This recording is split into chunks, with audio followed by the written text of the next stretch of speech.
ਸਤਿ ਸ਼੍ਰੀ ਅਕਾਲ। ਤੁਸੀਂ ਵੇਖ ਰਹੇ ਹੋ ਪੰਜਾਬ ਮੇਲ USA TV ਪੰਜਾਬ ਚਰਚਾ ਦੇ ਵਿੱਚ ਸਵਾਗਤ। ਮੈਂ ਹਾਂ ਸੰਜੀਵ ਯਸ਼ ਖੰਨਾ। ਅਮਰੀਕਾ ਦਾ ਦੌਰਾ ਪੂਰਾ ਕਰਕੇ ਪ੍ਰਧਾਨ ਮੰਤਰੀ ਨਰਿੰਦਰ ਮੋਦੀ ਹੁਣ ਮਿਸਰ ਚਲੇ ਗਏ ਨੇ। ਆਖਰੀ ਵਕਤ ਜਦੋਂ ਉਹਨਾਂ ਨੇ ਬਿਤਾਇਆ ਅਮਰੀਕਾ ਦੇ ਵਿੱਚ ਸੰਬੋਧਿਤ ਕੀਤਾ ਅਮਰੀਕਾ ਦੇ ਲੋਕਾਂ ਨੂੰ। ਆਫ ਕੋਰਸ ਭਾਰਤ ਦੇ ਨਿਵਾਸੀ ਜੋ ਭਾਰਤ ਦੇ ਮੂਲ ਨਿਵਾਸੀ ਨੇ ਅੱਜ ਅਮਰੀਕਾ ਦੀ ਸਦਨ ਦੇ ਵਿੱਚ ਇੰਪੋਰਟੈਂਟ ਜਗ੍ਹਾਵਾਂ 'ਤੇ ਬੈਠੇ ਹੋਏ ਨੇ, ਨਿਯੁਕਤੀ ਹੋਈ ਹੈ, ਉਹ ਵੀ ਉੱਥੇ ਸ਼ਾਮਿਲ ਸੀ। ਇੱਕ ਸਮੋਸਾ ਕਾਕਸ ਦਾ ਜੋ ਜ਼ਿਕਰ ਹੁੰਦਾ ਹੈ ਕਿ ਜੋ ਭਾਰਤੀ ਮੂਲ ਦੇ ਨਿਵਾਸੀ ਅਮਰੀਕਾ ਦੀ ਸੰਸਦ ਦੇ ਵਿੱਚ ਮੈਂਬਰ ਨੇ ਉਹਨਾਂ ਨੂੰ ਸਮੋਸਾ ਕਾਕਸ ਇਹ ਕਿਹਾ ਜਾਂਦਾ ਹੈ। ਸੋ ਇਸ ਗੱਲ ਦੇ ਉੱਤੇ ਹਾਸਾ ਠੱਠਾ ਬਣਦਾ ਵੀ ਹੈ ਔਰ ਜ਼ਰੂਰੀ ਵੀ ਹੈ ਕਿਉਂਕਿ ਰਾਜਨੀਤੀ, ਸੰਬੰਧ, ਫੋਰਨ ਪੋਲਿਸੀ, ਟ੍ਰੇਡ, ਇਹ ਸਭ ਸੀਰੀਅਸ ਗੱਲਾਂ, ਵੱਡੀਆਂ ਭਾਰੀ ਗੱਲਾਂ ਨੇ। ਨਾਲ ਥੋੜ੍ਹਾ ਹਲਕਾ ਮੁਲਕਾ ਮਾਹੌਲ ਵੀ ਹੋਣਾ ਚਾਹੀਦਾ ਹੈ। ਸੋ ਇਹ ਹਲਕਾ ਫੁਲਕਾ ਮਾਹੌਲ ਉੱਥੇ ਰਿਹਾ। ਅੱਤਵਾਦ ਦੇ ਖਿਲਾਫ ਕਾਫੀ ਸਖਤਾਈ ਨਾਲ ਨਰਿੰਦਰ ਮੋਦੀ ਸਾਹਿਬ ਨੇ ਗੱਲਬਾਤ ਕੀਤੀ ਔਰ ਅਮਰੀਕਾ ਵੀ ਹਾਮੀ ਭਰਦਾ ਹੈ ਕਿਉਂਕਿ 9/11 ਦੀ ਦੁਰਘਟਨਾ ਸਾਡੇ ਸਾਰਿਆਂ ਦੇ ਸਾਹਮਣੇ ਹੈ ਜਦੋਂ ਵਰਲਡ ਟ੍ਰੇਡ ਸੈਂਟਰ ਨੂੰ ਨੁਕਸਾਨ ਪਹੁੰਚਾਇਆ ਗਿਆ ਸੀ। ਸੋ ਬਹੁਤ ਜ਼ਿਆਦਾ ਉੱਥੇ ਜਾਨੀ ਤੇ ਮਾਲੀ ਨੁਕਸਾਨ ਵੀ ਹੋਇਆ ਔਰ ਉਸ ਚੀਜ਼ ਦਾ ਸਾਰੀ ਮਾਨਵਤਾ ਦੇ ਅੰਦਰ ਦਰਦ ਹੈ। ਸੋ ਉਸ ਘਟਨਾ ਦਾ ਜ਼ਿਕਰ ਕਰਦੇ ਹੋਏ ਅੱਤਵਾਦ ਦੇ ਖਿਲਾਫ ਕਿਹੜੇ ਸਖਤ ਕਦਮ ਚੁੱਕਣੇ ਚਾਹੀਦੇ ਨੇ ਉਸ ਦੇ ਉੱਤੇ ਵਿਚਾਰ ਚਰਚਾ ਹੋਈ। ਦੁਨੀਆ ਦੇ ਵਿੱਚ ਜੰਗਾਂ ਦਾ ਖਾਤਮਾ ਹੋਣਾ ਚਾਹੀਦਾ ਹੈ, ਇਕਨੋਮਿਕ ਵਾਰ ਦਾ ਵੀ ਖਾਤਮਾ ਹੋਣਾ ਚਾਹੀਦਾ ਹੈ ਔਰ ਹਰ ਇਨਸਾਨ ਨੂੰ ਉਹਦਾ ਬਣਦਾ ਹੱਕ ਮਿਲਣਾ ਚਾਹੀਦਾ ਹੈ ਔਰ ਹਰ ਇਨਸਾਨ ਨੂੰ ਉਹਦੀ ਮਿਹਨਤ ਦਾ ਮਿਹਨਤਾਨਾ ਮਿਲਣਾ ਚਾਹੀਦਾ ਹੈ। ਇਹ ਸਭ ਗੱਲਾਂ ਹੋਈਆਂ। ਡਿਜੀਟਲ ਕ੍ਰਾਂਤੀ ਬਾਰੇ ਵੀ ਗੱਲਬਾਤ ਹੋਈ ਕਿ ਅੱਜ ਪੂਰੀ ਦੁਨੀਆ ਭਾਰਤ ਵੱਲ ਦੇਖਦੀ ਹੈ ਤੇ ਭਾਰਤ ਦੀਆਂ ਨੀਤੀਆਂ ਕਿਤੇ ਨਾ ਕਿਤੇ ਪੂਰੀ ਦੁਨੀਆ ਦੀਆਂ ਨੀਤੀਆਂ ਨੂੰ ਪ੍ਰਭਾਵਿਤ ਕਰਦੀਆਂ ਨੇ ਔਰ ਭਾਰਤ ਡਿਜੀਟਲ ਕ੍ਰਾਂਤੀ ਵੱਲ ਵਧ ਰਿਹਾ ਹੈ ਕਿ ਜੇ ਤੁਸੀਂ ਪਿੰਡ 'ਚ ਜਾਓ ਭਾਰਤ ਦੇ ਤਾਂ ਉੱਥੇ ਕੋਈ ਪਿੰਡ ਦੀ ਦੁਕਾਨ ਵਾਲਾ ਤੁਹਾਨੂੰ ਕਹੇ ਕਿ ਮੈਨੂੰ ਇਲੈਕਟ੍ਰੋਨਿਕ ਮਨੀ ਰਾਹੀਂ ਪੇਮੈਂਟ ਕਰ ਦਿਓ, ਇਹ ਰਿਹਾ ਮੇਰਾ ਕੋਡ, ਤਾਂ ਤੁਸੀਂ ਹੈਰਾਨ ਨਹੀਂ ਹੋਣਾ ਕਿਉਂਕਿ ਭਾਰਤ ਦੀ ਪਿੰਡ ਦੀ ਜਨਤਾ ਵਿਕਾਸ ਕਰ ਰਹੀ ਹੈ। ਅਸੀਂ ਹੌਲੀ ਹੌਲੀ ਮੇਕ ਇਨ ਇੰਡੀਆ ਤੋਂ ਮੇਕ ਇਨ ਵਰਲਡ ਵੱਲ ਵਧ ਰਹੇ ਹਾਂ। ਅਸੀਂ ਪੂਰੀ ਦੁਨੀਆ ਵਾਸਤੇ ਚੀਜ਼ਾਂ ਸਾਜ਼ੋ ਸਮਾਨ ਬਣਾਉਣ ਦੀ ਕੋਸ਼ਿਸ਼ ਕਰ ਰਹੇ ਹਾਂ। ਪੂਰੀ ਦੁਨੀਆ ਨੂੰ ਅਸੀਂ ਇਕਨੋਮਿਕਲੀ ਆਪਣੇ ਨਾਲ ਜੋੜਨ ਦੀ ਕੋਸ਼ਿਸ਼ ਕਰ ਰਹੇ ਹਾਂ। ਇਹ ਸਭ ਤਮਾਮ ਗੱਲਾਂ ਹੋਈਆਂ। ਨਾਲ ਇਹ ਵੀ ਗੱਲ ਹੋਈ ਕਿ ਭਾਰਤ ਹੁਣ ਬਦਲ ਰਿਹਾ ਹੈ, ਵਿਸ਼ਵ ਦੀਆਂ ਜਿਹੜੀਆਂ ਪ੍ਰਮੁੱਖ ਅਰਥ ਵਿਵਸਥਾਵਾਂ ਨੇ ਉਹਨਾਂ ਵਿੱਚੋਂ ਇੱਕ ਹੋਣ ਜਾ ਰਿਹਾ ਹੈ ਔਰ ਅਮਰੀਕਾ ਦੇ ਸਹਿਯੋਗ ਦੇ ਨਾਲ ਛੇਤੀ ਹੀ ਆਪਣੇ ਮਕਸਦ ਦੇ ਵਿੱਚ ਕਾਮਯਾਬ ਹੋ ਜਾਣਾ ਹੈ। ਸੋ ਇਹ ਸਭ ਗੱਲਾਂ ਤਮਾਮ ਉੱਥੇ ਜ਼ਿਕਰ ਹੋਈਆਂ। ਵੀਜ਼ੇ ਦਾ ਟਾਈਮ ਘੱਟ ਤੋਂ ਘੱਟ ਕੀਤਾ ਜਾਏ, ਇਹ ਖਾਸ ਤੌਰ 'ਤੇ ਚਰਚਾ ਰਹੀ ਕਿਉਂਕਿ ਜਿੰਨਾ ਵੀਜ਼ੇ ਦਾ ਟਾਈਮ ਘੱਟ ਹੋਏਗਾ, ਇੰਟਰਵਿਊ ਦਾ ਪ੍ਰੋਸੈਸ ਸੁਖਾਲਾ ਹੋਏਗਾ, ਜਿੰਨਾ ਕੰਫਰਟ ਜ਼ੋਨ ਦੇ ਵਿੱਚ ਇਸ ਸਾਰੇ ਪ੍ਰੋਸੈਸ ਨੂੰ ਲਿਆਂਦਾ ਜਾਏਗਾ ਉਨਾ ਹੀ ਦੋਵਾਂ ਦੇਸ਼ਾਂ ਦੇ ਵਿਚਕਾਰ ਵਪਾਰ ਵਧੇਗਾ। $191 ਦਾ ਇਹ ਵਪਾਰ ਹੈ ਜੋ ਭਾਰਤ ਤੇ ਅਮਰੀਕਾ ਦੇ ਵਿੱਚ ਇਸ ਵਕਤ ਜਾਰੀ ਹੈ। ਇਸ ਨੂੰ ਹੋਰ ਅੱਗੇ ਵਧਾਉਣ ਦੀ ਕੋਸ਼ਿਸ਼ ਕਰਨ ਬਾਰੇ ਸਾਰੀਆਂ ਨੇਕ ਸਲਾਹਾਂ ਕੀਤੀਆਂ ਗਈਆਂ। ਇਸ ਕਰਕੇ ਵੀਜ਼ਾ ਰਿਲੈਕਸੇਸ਼ਨ ਉੱਤੇ ਖਾਸ ਕੰਮ ਕੀਤਾ ਜਾਏ ਔਰ H1B ਵੀਜ਼ਾ, ਇਹਦੇ ਲਈ ਇੱਕ ਫੈਸਲਾ ਲਿਆ ਗਿਆ ਕਿ ਜਦੋਂ ਇਸ ਨੂੰ ਤੁਸੀਂ ਰੀਨਿਊ ਕਰਨਾ ਚਾਹੁੰਦੇ ਹੋ ਤਾਂ ਅਮਰੀਕਾ ਦੇ ਵਿੱਚ ਹੀ ਇਸ ਦਾ ਨਵੀਨੀਕਰਨ ਯਾਨੀ ਕਿ ਰੀਨਿਊਅਲ ਹੋ ਸਕਦਾ ਹੈ, ਪੋਸੀਬਲ ਹੈ। ਸੋ ਇੱਕ ਨਵਾਂ ਫੈਸਲਾ ਲਿੱਤਾ ਗਿਆ ਔਰ ਟਾਈਮ ਅਸੀਂ ਪਹਿਲਾਂ ਹੀ ਜਾਣਦੇ ਹਾਂ ਘਟਾਇਆ ਜਾ ਰਿਹਾ ਹੈ। ਕਮ ਸੇ ਕਮ 2/3 ਵਕਤ ਘੱਟ ਕਰ ਦਿੱਤਾ ਗਿਆ ਔਰ ਉਸ ਦੇ ਉੱਤੇ ਵੀ ਚਰਚਾ ਹੋਈ ਕਿ ਇਹ ਵਕਤ ਹੋਰ ਘੱਟ ਹੋਣਾ ਚਾਹੀਦਾ ਹੈ। ਪੂਰੀ ਦੁਨੀਆ ਦੇ ਵਿੱਚ ਡਰੱਗਸ ਦਾ ਮਾਮਲਾ ਬਹੁਤ ਜ਼ਿਆਦਾ ਪੇਚੀਦਾ ਹੁੰਦਾ ਜਾ ਰਿਹਾ ਹੈ। ਨੌਜਵਾਨ ਡਰੱਗਸ ਦਾ ਸ਼ਿਕਾਰ ਹੋ ਰਹੇ ਨੇ। ਅਮਰੀਕਾ ਦੀ ਧਰਤੀ ਦੇ ਉੱਤੇ ਵੀ ਬੁਰਾ ਹਾਲ ਹੈ ਤੇ ਪੂਰੀ ਵਿਸ਼ਵ ਦੇ ਵਿੱਚ ਬੁਰਾ ਹਾਲ ਹੈ।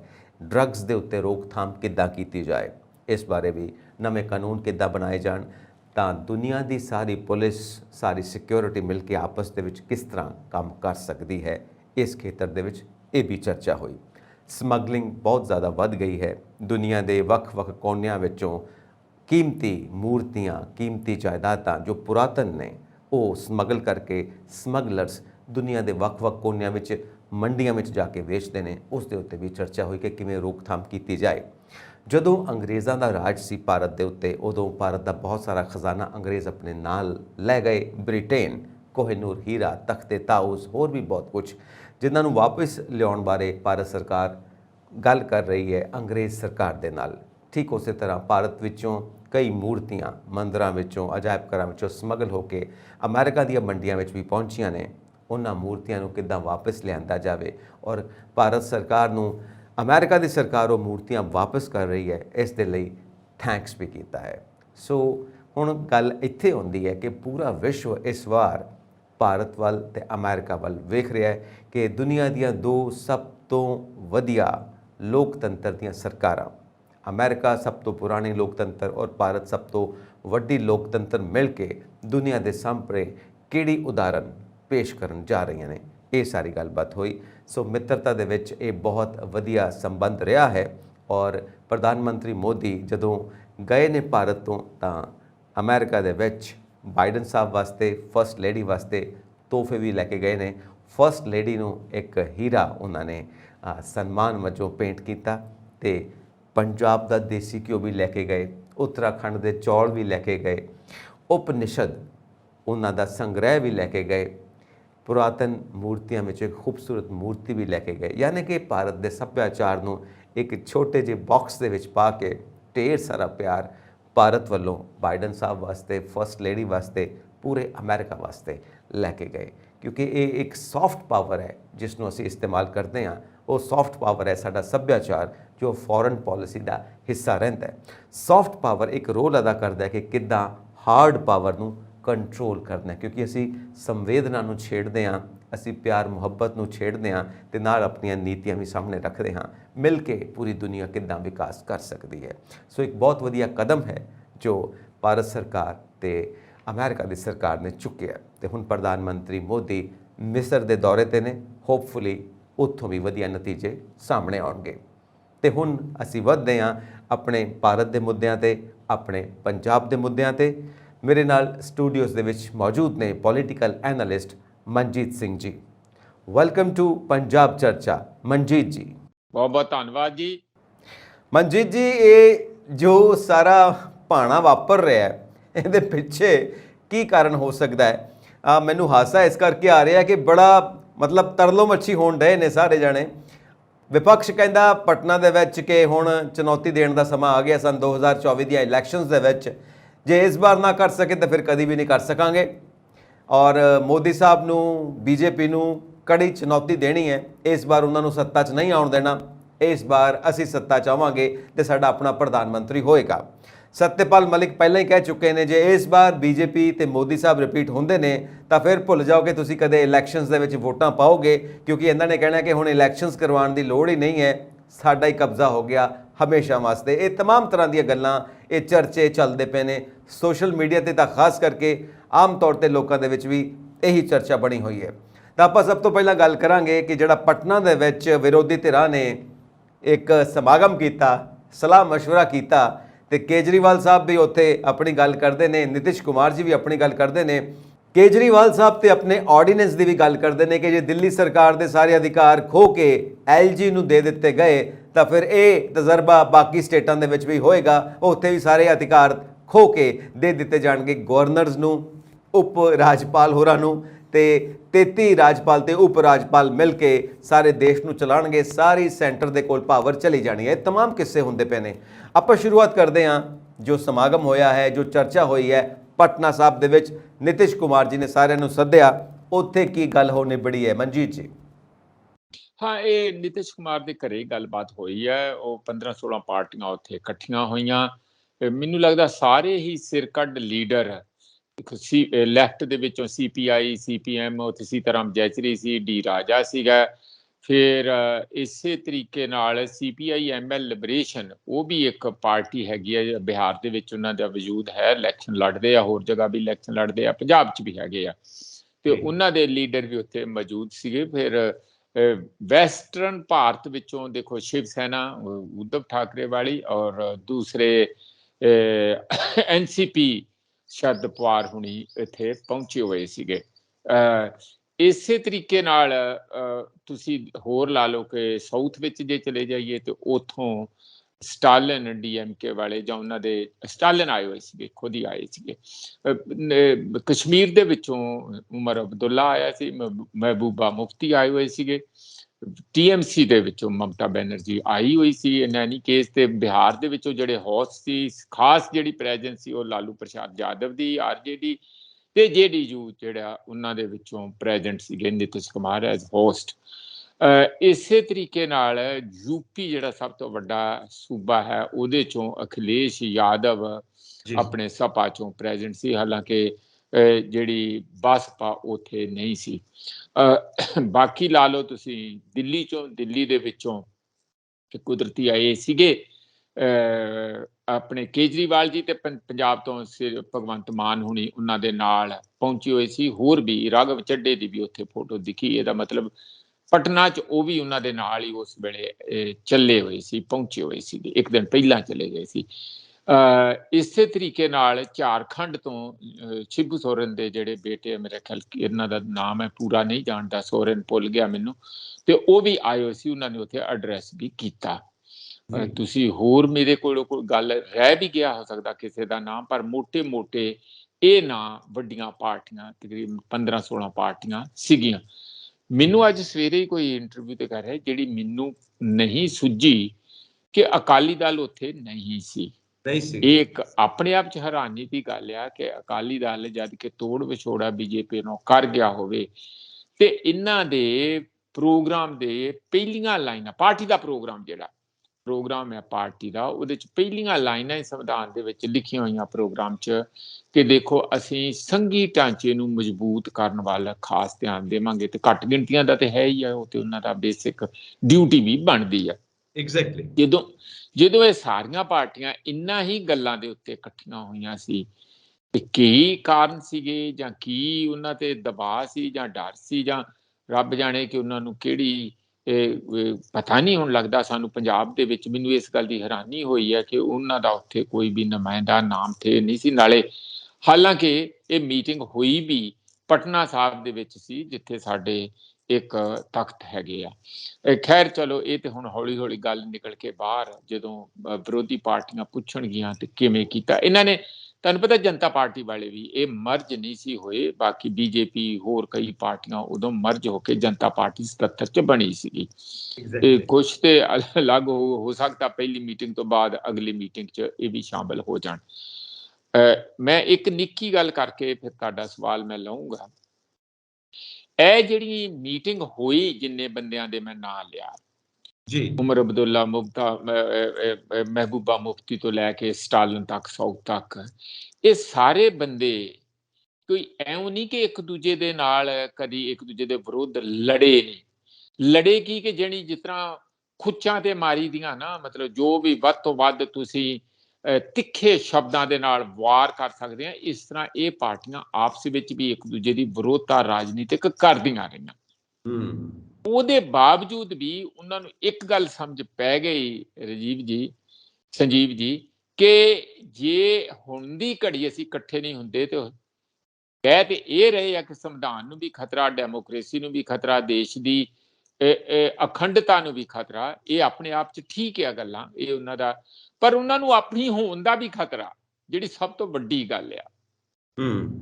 ਕਿਉਂਕਿ ਫਿਰ ਹੋਣ ਦਾ ਉਹ ਜਿਹੜੀ ਸਤਪਾਲ ਮਾਲਕ ਸੱਤੇ ਹੀ ਬੋਲ ਰਹੇ ਆ, ਸੱਚ ਹੀ ਬੋਲ ਰਹੇ ਆ, ਜਿਹੜੇ ਫਾਰਮਰ ਗਵਰਨਰ ਆ ਜੰਮੂ ਕਸ਼ਮੀਰ ਦੇ।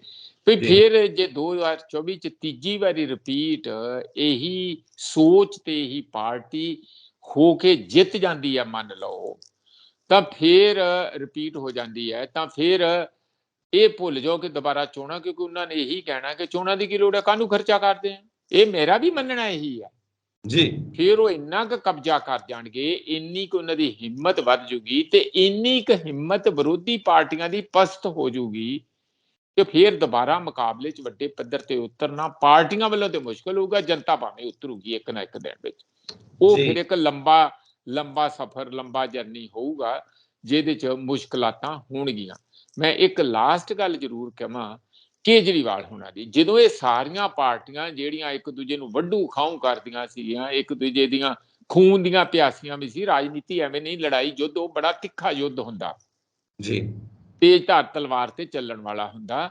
ਉਹ ਜਦੋਂ ਉਹ ਇਕੱਠੀਆਂ ਹੋ ਗਈਆਂ ਤੇ ਅਨਕੰਡੀਸ਼ਨਲੀ ਇਕੱਠੀਆਂ ਹੋਈਆਂ, ਇਹ ਨਹੀਂ ਕਿਸੇ ਨੇ ਕਿਹਾ ਕਿ ਮੇਰਾ ਤੂੰ ਆਹ ਕਰੇਗਾ ਤੇ ਮੈਂ ਤਾਂ ਆਉਣਾ, ਨਹੀਂ ਤੇ ਮੈਂ ਰੁੱਸ ਜਾਊਂਗਾ, ਜੇ ਤੁਸੀਂ ਮੇਰੀ ਆਹ ਗੱਲ ਪੁਰਾਣੀ ਗੱਲ, ਜਾਂ ਮੈਨੂੰ ਇੰਨੀਆਂ ਸੀਟਾਂ ਨਾ ਦਿੱਤੀਆਂ ਤੇ ਮੈਂ ਰੁੱਸ ਜਾਊਂਗਾ, ਫਿਰ ਕਾਹਦੀ ਇਹ ਤੁਸੀਂ ਇਹ ਤੇ ਐਵਾਂ ਫਲਾਣਾ। ਕਿਸੇ ਨੇ ਕੋਈ ਕੰਡੀਸ਼ਨ ਨਹੀਂ ਲਾਈ।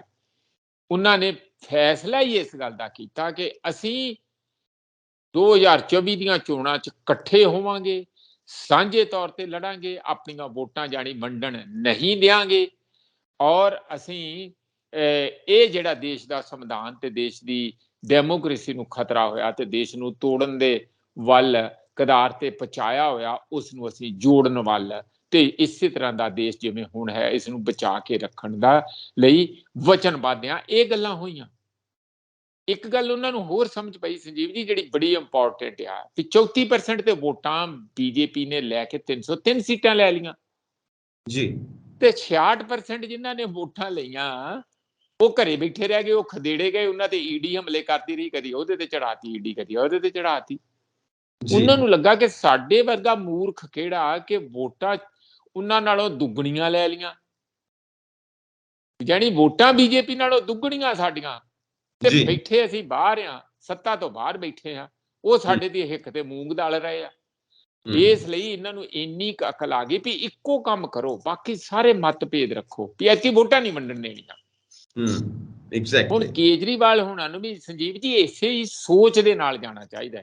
ਇਹਨਾਂ ਆਪਣਾ ਘੜੂਚੂ ਫੇਰਤਾ, ਉੱਥੇ ਪਹਿਲਾਂ ਹੀ ਰੌਲਾ ਪਾਤਾ ਮੀਟਿੰਗ ਤੋਂ। ਇਹ ਦੇਖੋ ਵਿਆਹ 'ਚ ਬੀ ਦਾ ਲੇਖਾ ਹੈ, ਇੰਜ ਨਹੀਂ ਚਾਹੀਦਾ। ਇਹ ਬੜੀ ਛੋਟੀ ਨੈਰੋ ਈਗੋਇਸਟਿਕ ਪੋਲਿਟਿਕਸ ਦਾ ਇੱਕ ਸਬੂਤ ਸੀਗਾ ਵੀ ਜਦ ਸਾਰੇ ਵੱਡੇ ਵੱਡੇ ਲੀਡਰ ਬੈਠੇ, ਇਹ ਸ਼ਰਦ ਪਵਾਰ ਨਾਲੋਂ ਵੱਡਾ ਲੀਡਰ ਆ, ਇਹ TMC ਵਾਲਿਆਂ ਨਾਲੋਂ, ਮਮਤਾ ਬੈਨਰਜੀ ਨਾਲੋਂ ਵੱਡਾ ਲੀਡਰ ਆ, ਅਖਿਲੇਸ਼ ਯਾਦਵ ਹੁਣੀ ਇੱਕ ਲੈਗੇਸੀ ਹੈਗੀ ਆ। ਚਲੋ ਉਹ ਭਾਵੇਂ ਅਜੇ ਛੋਟੀ ਉਮਰ ਦਾ ਆ, ਬੱਚਾ ਆ, ਪਰ ਉਹਨਾਂ ਦੇ ਪਿਓ ਦੀ ਇੱਕ ਪੁਰਾਣੀ ਲੈਗੇਸੀ ਹੈਗੀ ਆ। ਉਹਨਾਂ ਨਾਲੋਂ ਕਿਤੇ ਕੇਜਰੀਵਾਲ ਬਹੁਤ ਵੱਡਾ ਲੀਡਰ ਹੈਗਾ ਆ। ਇਹ ਕੰਡੀਸ਼ਨਾਂ ਲਾ ਕੇ ਉੱਥੇ ਸ਼ਾਮਲ ਹੋ ਰਿਹਾ। ਲਾਲੂ ਯਾਦਵ ਜਿਹੜਾ ਘੈਂਟ ਲੀਡਰ, ਜਿਹੜਾ ਹੈਡ ਔਨ ਮੋਦੀ ਨੂੰ ਅੱਜ ਵੀ ਲੈਂਦਾ, ਉਦੋਂ ਮੀਟਿੰਗ 'ਚ ਵੀ ਲਿਆ, ਕਹਿੰਦਾ ਮੈਂ ਫਿੱਟ ਹੋ ਗਿਆ ਹੂੰ, ਅਬ ਮੋਦੀ ਕੋ ਫਿੱਟ ਕਰਨਾ ਹੈ। ਇਹ ਉਹਨੇ ਮਜ਼ਾਕ ਕੀਤਾ। ਹੁਣ ਇਹਨਾਂ ਨੇ ਕੀ ਕਰਤਾ ਸੰਜੀਵ ਜੀ ਕਿ ਕੰਡੀਸ਼ਨ ਰੱਖਤੀ ਕਿ ਜਬ ਤੱਕ, ਇਹ ਭਾਸ਼ਾ ਕੇਜਰੀਵਾਲ ਦੀ ਬੋਲਿਆ, जब तक कांग्रेस अपना ऑर्डिनेंस पर स्टैंड क्लियर नहीं करती, कि जब तक बिल जब राज्यसभा में आएगा वहां इनका स्टैंड क्या होएगा, तो हम इस जहां कांग्रेस शामिल होएगी उसमें नहीं शामिल होंगे। यार क्यों तुसी ਹੁਣ ਮੈਂ ਅੰਦਰਲੀ ਗੱਲ ਤੁਹਾਡੇ ਕੋਲ ਨਹੀਂ ਹੋਣੀ। ਮੀਟਿੰਗ 'ਚ ਕੀ ਹੋਇਆ? 2 ਘੰਟੇ ਮੀਟਿੰਗ ਚੱਲੀ, ਟੋਟਲ ਚੱਲੀ 4 ਘੰਟੇ। 2 ਘੰਟੇ ਦੀ ਮੀਟਿੰਗ ਤੋਂ ਬਾਅਦ ਖੜਗੇ ਸਾਹਿਬ ਬੋਲਣ ਲੱਗੇ। ਜਦੋਂ ਖੜਗੇ ਸਾਹਿਬ ਬੋਲਣ ਲੱਗੇ ਤੇ ਕੇਜਰੀਵਾਲ ਨੇ ਟਿੰਡ 'ਚ ਕਾਨਾ ਪਾਤਾ। ਕਹਿੰਦਾ ਜੀ ਮੈਂ ਤੁਹਾਨੂੰ ਬੋਲਣ ਤਾਂ ਦਊਂਗਾ, ਪਹਿਲਾਂ ਮੇਰੀ ਗੱਲ ਸੁਣੋ। ਉਹ ਕਹਿੰਦੇ ਤੂੰ ਸੁਣਾ ਲਾ, ਸਾਨੂੰ ਇਹ ਦੱਸੋ ਕਿ ਤੁਹਾਡਾ ਸਟੈਂਡ ਕੀ ਆ। ਮੈਂ ਤੁਹਾਡੇ 'ਚ ਆਇਆ, ਮੈਂ ਤੇ ਕੰਡੀਸ਼ਨਲ ਆਇਆ। ਉਹਨਾਂ ਨੇ ਸਮਝਾਉਣ ਦੀ ਕੋਸ਼ਿਸ਼ ਕੀਤੀ, ਤੂੰ ਤੜਕ ਹੋ ਗਿਆ। ਫੇਰ ਖੜਗੇ ਨੇ ਜਰਾ ਗੁੱਸੇ ਵਿੱਚ ਕਿਹਾ, ਗੱਲ ਸੁਣ ਕੇਜਰੀਵਾਲ, ਤੇਰੇ ਸਪੋਕਸਮੈਨ ਸਾਨੂੰ ਇਹ ਕਹਿ ਰਹੇ ਆ ਕਿ ਬੀਜੇਪੀ ਤੇ ਕਾਂਗਰਸ ਆਪ ਦੇ ਵਿਰੁੱਧ ਤੇ ਕੇਜਰੀਵਾਲ ਦੇ ਵਿਰੁੱਧ ਰਲੇ ਹੋਏ ਆ, ਆਪਸ ਵਿੱਚ ਰਲ ਕੇ ਉਸ ਨੂੰ ਆਰਡੀਨੈਂਸ ਨੂੰ ਪਾਸ ਕਰਨਾ ਚਾਹੁੰਦੇ। ਇਹ ਸੱਚ ਆ? ਇਹ ਕਿੱਥੋਂ ਤੱਕ ਦਾ ਸੱਚ ਆ? ਉਹ ਸਾਨੂੰ ਕਾਂਗਰਸ ਮੁਕਤ ਭਾਰਤ ਦੀ ਗੱਲ ਕਰ ਰਿਹਾ, ਤੂੰ ਕਹਿੰਦਾ ਤੂੰ ਰਲੇ ਹੋਏ ਆ। ਤੁਹਾਡੇ ਸਪੋਕਸਮੈਨ ਟੀਵੀਆਂ ਤੇ ਕਹਿ ਰਹੇ ਆ, ਤੂੰ ਸਾਡੀ ਸਪੋਰਟ ਵੀ ਮੰਗ ਰਿਹਾ। ਪਹਿਲਾਂ ਇਹ ਫੈਸਲਾ ਕਰੋ ਕਿ ਅਸੀਂ ਕੀ ਆ, ਸਾਡੇ ਬਾਰੇ ਤੁਹਾਡੀ ਸੋਚ ਕੀ ਹੈਗੀ, ਅਸੀਂ ਤੁਹਾਡੇ ਬਾਰੇ ਜਾਣਦੇ ਆ। ਇਹ ਗੱਲਾਂ ਜਦੋਂ ਕਾਫੀ ਤਲਖ ਮਿਜ਼ਾਜੀ ਹੋਈ ਤੇ ਫਿਰ ਮਮਤਾ ਬੈਨਰਜੀ ਨੇ ਵਿੱਚ ਪੈ ਕੇ ਠੰਡ ਠੰਡੌਲਾ ਕਰਾਇਆ ਔਰ ਫੈਸਲਾ ਫਿਰ ਖੜਗੇ ਸਾਹਿਬ ਜਦੋਂ ਠੰਡੇ ਹੋ ਗਏ ਤੇ ਉਹਨਾਂ ਨੇ ਉਸ ਮੂਡ ਦੇ ਵਿੱਚ ਕਿਹਾ, ਗੱਲ ਸੁਣੋ ਕੇਜਰੀਵਾਲ, ਅਸੀਂ ਸਾਰੇ ਇਕੱਠੇ ਆ। ਜੇ ਤੈਨੂੰ ਕੋਈ ਲੱਗ ਤੂੰ ਮਿਰਚ ਖਾਧੀ ਆ ਤੇ ਤਿੱਖਾਪਣ ਹੈਗਾ ਲੱਗ ਮਿਰਚ ਦਾ, ਉਹ ਤੂੰ ਕਰੀ ਚਲੋ, ਤੁਹਾਨੂੰ ਉਹ ਬਿਲਕੁਲ ਹੱਕ ਹੈਗਾ ਉਸ ਗੱਲ ਦਾ। ਪਰ ਜਿਸ ਦਿਨ ਇਹ ਬਿੱਲ ਆਊਗਾ ਅਸੀਂ ਉਦੋਂ ਪਹਿਲਾਂ ਸਾਰੇ ਬੈਠ ਕੇ ਮੀਟਿੰਗ ਕਰਾਂਗੇ ਤੇ ਜੋ ਸੰਯੁਕਤ ਫੈਸਲਾ ਹੋਊਗਾ ਉਹ ਅਸੀਂ ਅੰਦਰ ਉਹੀ ਸਟੈਂਡ ਲਵਾਂਗੇ। ਐਗਜ਼ੈਕਟਲੀ। ਤੇ ਤੈਨੂੰ ਕਾਦੀ ਕਾਲੀ ਪਈ ਹੈ ਕਿ ਮੇਰੀ ਗੱਲ ਕਰੋ, ਮੇਰੀ ਗੱਲ ਕਰੋ। ਮੈਂ ਇੱਥੇ ਕਿੱਥੋਂ ਆ ਗਿਆ? ਇੱਥੇ ਤੇ ਅਸੀਂ ਗੱਲ ਕਰਨ ਲਈ ਆਏ ਆ। ਲਓ ਜੀ, ਫਿਰ ਉਹ ਪ੍ਰੈਸ ਕਾਨਫਰੰਸ ਜਿਹੜੀ ਬਾਅਦ ਵਿੱਚ ਮੀਡੀਆ ਨੂੰ ਰਿਪੋਰਟਿੰਗ ਹੋਈ ਆ ਉਹਦੇ 'ਚ ਤੇ ਚਲਾ ਗਿਆ। ਵੈਸੇ ਤੇ ਦੱਸ ਦਿੱਤਾ ਨਿਤਿਸ਼ ਨੇ, ਉਹਨੀ ਥੋੜੀ ਜਿਹੀ ਪਰਦਾ ਹੀ ਪਾਉਣਾ ਹੁੰਦਾ, ਗੱਲ ਦਾ ਪਰਦਾ ਪਾਤਾ ਕਿ ਦੇਖੋ ਜੀ ਉਹਨਾਂ ਦਾ ਜਹਾਜ਼ ਸੀਗਾ, ਛੇਤੀ ਜਾਣਾ ਸੀਗਾ, ਇਸ ਕਰਕੇ ਉਹ ਚਲੇ ਗਏ। ਤੇ ਇਹ ਗੱਲ ਸਾਰੀ ਉੱਥੇ ਹੋਈ ਆ। ਅਗਲਾ ਸਵਾਲ ਤੁਸੀਂ ਸਾਨੂੰ ਜਿਹੜਾ ਕਰੋਗੇ ਮੈਂ ਜ਼ਰੂਰ ਦੱਸਾਂ। ਅਗਲਾ ਸਵਾਲ ਇਹੀ ਹੋ ਸਕਦਾ ਕਿ ਕੇਜਰੀਵਾਲ ਸਾਹਿਬ ਸਭ ਤੋਂ ਅਲੱਗ ਆਪਣੀ ਪਹਿਚਾਣ ਕਿਉਂ ਬਣਾਉਣਾ ਚਾਹੁੰਦੇ ਨੇ, ਕਿਉਂਕਿ ਹਜੇ ਉੱਥੇ ਬਹਿ ਕੇ ਸਭ ਨੇ ਇਹ ਵੀ ਸਲਾਹ ਨਹੀਂ ਕੀਤੀ ਕਿ ਪ੍ਰਧਾਨ ਮੰਤਰੀ ਦੇ ਤੌਰ ਦੇ ਉੱਤੇ ਕਿਹਨੂੰ ਪ੍ਰੋਜੈਕਟ ਕਰੇਗਾ ਇਹ ਜਿਹੜਾ ਵਿਰੋਧੀ ਧਿਰਾਂ ਦਾ ਇੱਕ ਫਰੰਟ ਤਿਆਰ ਕੀਤਾ ਜਾ ਰਿਹਾ ਹੈ ਬੀਜੇਪੀ ਨੂੰ ਚੁਣੌਤੀ ਦੇਣ ਵਾਸਤੇ ਸਨ 2024 ਦੀਆਂ ਇਲੈਕਸ਼ਨਸ ਦੇ ਵਿੱਚ। ਕੌਣ ਹੋਏਗਾ ਪ੍ਰਧਾਨ ਮੰਤਰੀ ਦਾ ਕੈਂਡੀਡੇਟ, ਹਜੇ ਉਹ ਵੀ ਗੱਲ ਕਲੀਅਰ ਨਹੀਂ ਹੋਈ। ਅਜੇ ਉਹਦੇ ਉੱਤੇ ਵੀ ਸਾਰਿਆਂ ਦੀ ਸਹਿਮਤੀ ਬਣਨਾ ਬਾਕੀ ਹੈ। ਤੇ ਮੇਰਾ ਖਿਆਲ ਇਹ ਹੈ ਕਿ ਜੋ ਇਹ ਸਭ ਪਹਿਲਾਂ ਹੀ ਪਹਿਲੇ ਦੌਰ ਦੇ ਵਿੱਚ ਹੋਣਾ ਸ਼ੁਰੂ ਹੋ ਗਿਆ, ਤਾਂ ਇਹਦਾ ਮਤਲਬ ਇਹ ਹੈ ਕਿ ਉੱਥੇ ਵੀ ਕੰਡੀਸ਼ਨ ਲਗਾ ਸਕਦੇ ਨੇ ਕੇਜਰੀਵਾਲ ਸਾਹਿਬ ਕਿ ਮੈਂ ਪ੍ਰਧਾਨ ਮੰਤਰੀ ਦਾ ਕੈਂਡੀਡੇਟ ਹੋ ਸਕਦਾ। ਉਹਨਾਂ ਦੀ ਮਨਸ਼ਾ ਸਾਫ਼ ਜ਼ਾਹਿਰ ਹੈ, ਉਹ ਬਾਰ-ਬਾਰ ਇਸ ਗੱਲ ਦੇ ਉੱਤੇ ਪ੍ਰਧਾਨ ਮੰਤਰੀ ਪੜ੍ਹਿਆ ਲਿਖਿਆ ਹੋਣਾ ਚਾਹੀਦਾ, ਪ੍ਰਧਾਨ ਮੰਤਰੀ ਪੜ੍ਹਿਆ ਲਿਖਿਆ ਹੋਣਾ ਚਾਹੀਦਾ। ਉਹ ਇਹ ਦੱਸਣਾ ਚਾਹੁੰਦੇ ਨੇ ਕਿ ਮੈਂ ਸਿਵਲ ਸਰਵਿਸਿਜ਼ ਤੋਂ ਹਾਂ, ਮੈਂ ਪੜ੍ਹਿਆ ਲਿਖਿਆ ਔਰ ਮੇਰੀ ਫੈਮਿਲੀ ਬੈਕਗਰਾਊਂਡ 'ਚ ਅਸੀਂ ਪੜ੍ਹੇ ਲਿਖੇ ਹਾਂ ਤੇ ਪੜ੍ਹੇ ਲਿਖਿਆਂ ਨੂੰ ਹੀ ਪ੍ਰਧਾਨ ਮੰਤਰੀ ਬਣਨਾ ਚਾਹੀਦਾ ਹੈ। ਇੱਕ ਤਰ੍ਹਾਂ ਨਾਲ ਇਨਡਾਇਰੈਕਟਲੀ ਉਹ ਇਹ ਗੱਲ ਕਹਿ ਰਹੇ ਨੇ। ਜੇ ਆਮ ਆਦਮੀ ਪਾਰਟੀ ਦੇ ਕਿਸੇ ਵੀ ਨੇਤਾ ਨੂੰ ਪੁੱਛਿਆ ਜਾਵੇ ਜਾਂ ਕਿਸੇ ਵੀ ਵਰਕਰ ਨੂੰ ਪੁੱਛਿਆ ਜਾਵੇ ਤਾਂ ਕਹਿਣਗੇ ਇਹਦੇ 'ਚ ਬੁਰੀ ਗੱਲ ਕਿਹੜੀ ਹੈ, ਕਿਆ ਕੇਜਰੀਵਾਲ ਸਾਹਿਬ ਕਾਬਿਲ ਨਹੀਂ ਹੈਗੇ? ਆਫ ਕੋਰਸ ਕਾਬਿਲ ਨੇ, ਸਾਰੇ ਹੀ ਕਾਬਿਲ ਨੇ ਔਰ ਕੁੰਵਰ ਵਿਜੇ ਪ੍ਰਤਾਪ ਸਿੰਘ ਵੀ ਕਾਬਿਲ ਨੇ। ਉਹਨਾਂ ਨੂੰ ਕਿੱਥੇ ਖੁੱਡੇ ਲਾਈਨ ਲਾਇਆ ਹੋਇਆ ਹੈ ਇਹ ਵੀ ਸਾਰੇ ਜਾਣਦੇ ਨੇ। ਇਹ ਖੁੱਡੇ ਲਾਈਨ ਦਾ ਸ਼ਬਦ ਮੈਂ ਤਾਂ ਵਰਤ ਰਿਹਾ ਕਿ ਵਾਕਈ 1 ਸਾਲ ਤੋਂ ਉੱਤੇ ਹੋ ਗਿਆ ਔਰ ਇੱਕ ਐਕਸਪੀਰੀਅੰਸਡ ਬੰਦੇ ਨੂੰ ਤੁਸੀਂ ਕੋਈ ਵੀ ਮਹਿਕਮਾ ਨਹੀਂ ਦਿੱਤਾ, ਕੋਈ ਵੀ ਮਿਨਿਸਟਰੀ ਨਹੀਂ ਦਿੱਤੀ। ਵਾਈ? ਉਦੋਂ ਕਹਿੰਦੇ ਸੀ ਮੇਰਾ ਸਾਥ ਮੇਂ ਆਫਿਸਰ ਭਾਈ, ਔਰ ਅੱਜ ਆਫਿਸਰ ਭਾਈ ਕਿੱਥੇ ਬਿਠਾਇਆ ਹੋਇਆ?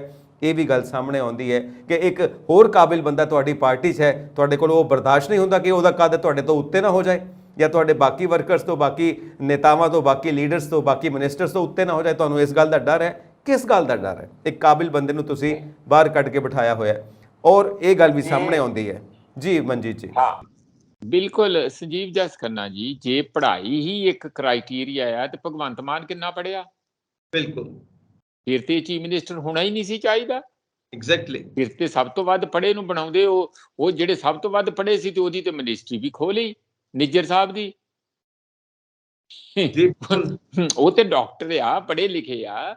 ਬਲਬੀਰ ਨੂੰ ਹੁਣ ਡਾਕਟਰ ਸਾਹਿਬ ਬਲਬੀਰ ਸਿੰਘ ਜਿਹੜੇ ਆ ਉਹਨਾਂ ਨੂੰ ਹੁਣ ਹੈਲਥ ਮਿਨਿਸਟਰ ਬਣਾਇਆ। ਪਹਿਲਾਂ ਕੌਣ ਸੀ? +2 ਹੈਲਥ ਮਿਨਿਸਟਰ। ਸਿਹਤ ਦਾ ਕੰਮ ਇੰਨਾ ਕੰਪਲੀਕੇਟਡ ਕੰਮ ਹੁੰਦਾ। ਇਹ ਗੱਲਾਂ ਛੱਡ ਦਿਓ ਤੁਸੀਂ। ਇਹ ਅਸਲ 'ਚ ਉਹਦੀ ਹਉਮੈ ਹੈ, ਉਹਦਾ ਲਾਲਚ ਹੈ। ਤੇ ਉਹ ਜਿਹੜੇ ਆ ਨਾ ਮੰਗੇਰੀ ਲਾਲ ਦੇ ਹਸੀਨ ਸੁਪਨੇ, ਉਹ ਤੇ ਉਹਨੂੰ ਇੰਜ ਲੱਗਦਾ ਕਿ ਮੈਂ ਪ੍ਰਧਾਨ ਮੰਤਰੀ ਦੀ ਕੁਰਸੀ ਨੂੰ ਹੱਥ ਪਾਇਆ ਕਿ ਪਾਇਆ। ਬਿਲਕੁਲ ਸਹੀ। ਮੈਨੂੰ ਇੰਜ ਲੱਗਦਾ ਡਰਿਆ ਕਿ ਕਿਤੇ ਉਹਦਾ ਮੰਜਾ ਕਿਤੇ ਜੇਲ੍ਹ 'ਚ ਨਾ ਲਾਇਆ ਹੋਵੇ, ਪਹਿਲਾਂ ਹੀ ਸਜਾਇਆ ਸਜੋਇਆ ਹੋਵੇ, ਕਿਉਂਕਿ ਜਿਸ ਤਰੀਕੇ ਨਾਲ ਇਹਨੂੰ ਉਹ ਘੇਰੀ ਫਿਰਦੇ ਆ। ਇਸ ਕਰਕੇ ਉਹਨੂੰ ਧਰਾਤਲ ਤੇ ਆਉਣਾ ਪਊ ਤੇ ਧਰਾਤਲ ਤੇ ਰਹਿ ਕੇ ਹੀ ਡਾਇਲਾਗ ਕਰਨਾ ਪਊ। ਜਿਹੜਾ ਕੋਈ ਕਹੂਗਾ ਨਾ ਮੈਂ ਤੇ ਸਾਰਿਆਂ ਨਾਲੋਂ ਸੁੱਚਾ ਤੇ ਉੱਚਾ ਤੇ ਸਭ ਤੋਂ ਜ਼ਿਆਦਾ ਐਲੀਜੀਬਲ, ਸਭ ਤੋਂ ਜ਼ਿਆਦਾ ਕਾਬਲ ਹੀਰਾ, ਕਿਤੇ ਕੋਹੇਨੂਰ ਹੀਰਾ ਲੱਭਣਾ ਹੀ ਨਹੀਂ ਤੁਹਾਨੂੰ, ਉਹ ਸਮਝ ਲਓ ਬਹੁਤ ਭੁਲੇਖਿਆਂ 'ਚ ਤੇ ਬਥੇਰੇ ਹੀਰੇ ਆਏ ਤੇ ਬਥੇਰੇ ਲੁੱਟ ਗਏ ਤੇ ਬਥੇਰੇ ਚਲੇ ਗਏ। ਇਸ ਲਈ ਇਹ ਕੇਜਰੀਵਾਲ ਹੋਣਾ ਨੂੰ ਇੱਕ, ਮੈਂ ਤੇ ਪਹਿਲਾਂ ਹੀ ਗੱਲ ਕਹਿਤੀ, ਜਦੋਂ ਏਡੇ ਵੱਡੇ ਲੀਡਰ, ਕਾਫੀ ਵੱਡੇ, ਮੈਂ ਸ਼ਰਦ ਪਵਾਰ ਦਾ ਉਹ ਲਿਖੋ ਐਲੀਜੀਬਲ ਹੈ ਵੈਸੇ ਤੇ ਪ੍ਰਧਾਨ ਮੰਤਰੀ ਲਈ, ਕਾਬਿਲ ਵੀ ਹੈ। ਉਹਨਾਂ ਦੀ ਸਿਹਤ ਬਹੁਤੀ ਚਲੋ ਠੀਕ ਨਹੀਂ ਰਹਿੰਦੀ, ਕਈ ਉਹਨਾਂ ਨੂੰ ਕਹਿ ਵੀ ਦਿੰਦੇ ਆ, ਉਹ ਨਾ ਵੀ ਕਰ ਦਿੰਦੇ ਆ। ਹੋਰ ਬੰਦੇ ਬਹੁਤ ਸੀਨੀਅਰ, ਬਹੁਤ ਪੁੱਜੇ ਬੰਦੇ ਬੈਠੇ ਹੋਏ ਆ ਉੱਥੇ, ਪਰ ਕਿਸੇ ਨੇ ਕੋਈ ਇਹੋ ਜਿਹੀ ਤਮੰਨਾ ਜ਼ਾਹਿਰ ਨਹੀਂ ਕੀਤੀ, ਨਾ ਕਿਸੇ ਨੇ ਕੰਡੀਸ਼ਨ ਲਾਈ। ਇਹੀ ਇੱਕ ਅਲੋਕਾਰ ਹੈਗੇ ਆ ਕਿ ਅਸੀਂ ਜਿਸ ਤਰ੍ਹਾਂ ਅਲੱਗ ਸੰਚੇ 'ਚ ਆ, ਬਾਕੀ ਤੇ ਐਵੇਂ ਹੀ ਆ। ਅਸੀਂ ਨਵੀਂ ਰਾਜਨੀਤੀ 'ਚ ਉਤਰੇ, ਬਾਕੀ ਦੇ ਅੰਦਰ ਰਾਜਨੀਤੀ ਆਉਂਦੀ ਹੀ ਨਹੀਂ। ਉਹ ਤੇ ਸਿੱਧੜ ਆ, ਉਹ ਤੇ ਚੋਰ ਆ, ਜਾਂ ਫਲਾਣੇ ਆ, ਟਮਕਾਣੇ ਆ। ਅਸੀਂ ਤੇ ਬਿਲਕੁਲ 100% ਕੈਰਟ ਸੋਨਾ ਹੈਗੇ ਆ, 24 ਕੈਰਟ ਸੋਨਾ ਹੈਗੇ ਆ। ਉਹ ਇਹਨਾਂ ਨੇ ਆਪਣੇ ਆਪ ਨੂੰ ਪ੍ਰੋਜੈਕਸ਼ਨਾਂ ਕੀਤੀਆਂ। ਕੁਝ ਸੋਨਾ ਤੇ ਜੇਲ੍ਹ 'ਚ ਪਿਆ ਪਿੱਤਲ ਲੈ ਕੇ ਬਣ ਕੇ, ਕੁਝ ਹੋਰ ਚਲੇ ਜਾਊਗਾ ਜਿਹੜਾ ਹੋਊਗਾ ਪਿੱਤਲ। ਇੱਥੇ ਪੰਜਾਬ 'ਚ ਕੀ ਹੋਈ ਜਾਂਦਾ ਉਹ ਤੁਹਾਨੂੰ ਸਾਰਿਆਂ ਨੂੰ ਰੋਜ਼ ਖਬਰਾਂ ਆਉਂਦੀਆਂ, ਤੁਸੀਂ ਦੇਖ ਹੀ ਰਹੇ ਆ। ਇਸ ਲਈ ਆਪਾਂ ਬਿਲਕੁਲ ਆਪਣੇ ਆਪ ਨੂੰ ਦੂਜਿਆਂ ਨਾਲੋਂ ਹੋਲੀਅਰ ਦੈਨ ਦਓ, ਹੈ ਨਾ, ਵੀ ਮੈਂ ਤੇਰੇ ਨਾਲੋਂ ਤੇ ਬਹੁਤ ਅੱਗੇ ਆ, ਤੂੰ ਤੇ ਕੁਝ ਹੈ ਹੀ ਨਹੀਂ। ਇਹ ਆਈਡੀਆ ਛੱਡੋ।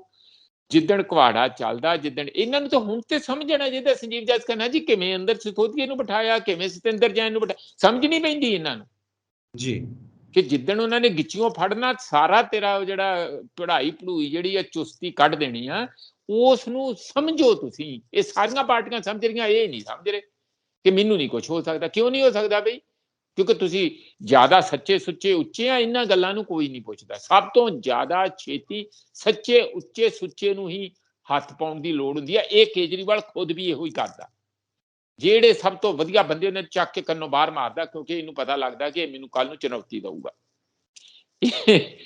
ਇਸ ਕਰਕੇ ਪਿਛਲਾ ਤੁਸੀਂ 8-10 ਸਾਲਾਂ ਦਾ ਇਹਦਾ ਸਾਰਾ ਇਤਿਹਾਸ ਫੋਲੋ, ਇਹੋ ਹੀ ਕੁਝ ਕੀਤਾ। ਮੈਂ ਘੱਟੋ ਘੱਟ 50 ਬੰਦਿਆਂ ਦੀ ਲਿਸਟ ਦੇ ਸਕਦਾ ਜਿਹੜੇ ਇਹਦੇ ਨਾਲੋਂ ਵੀ ਕਾਬਿਲ ਸੀਗੇ, ਪਰ ਇਹਨੇ ਕਿਤੇ ਉਹਨਾਂ ਨੂੰ ਬਰਦਾਸ਼ਤ ਨਹੀਂ ਕੀਤਾ, ਪਾਰਟੀ 'ਚ ਨਹੀਂ ਰਹਿਣ ਦਿੱਤਾ।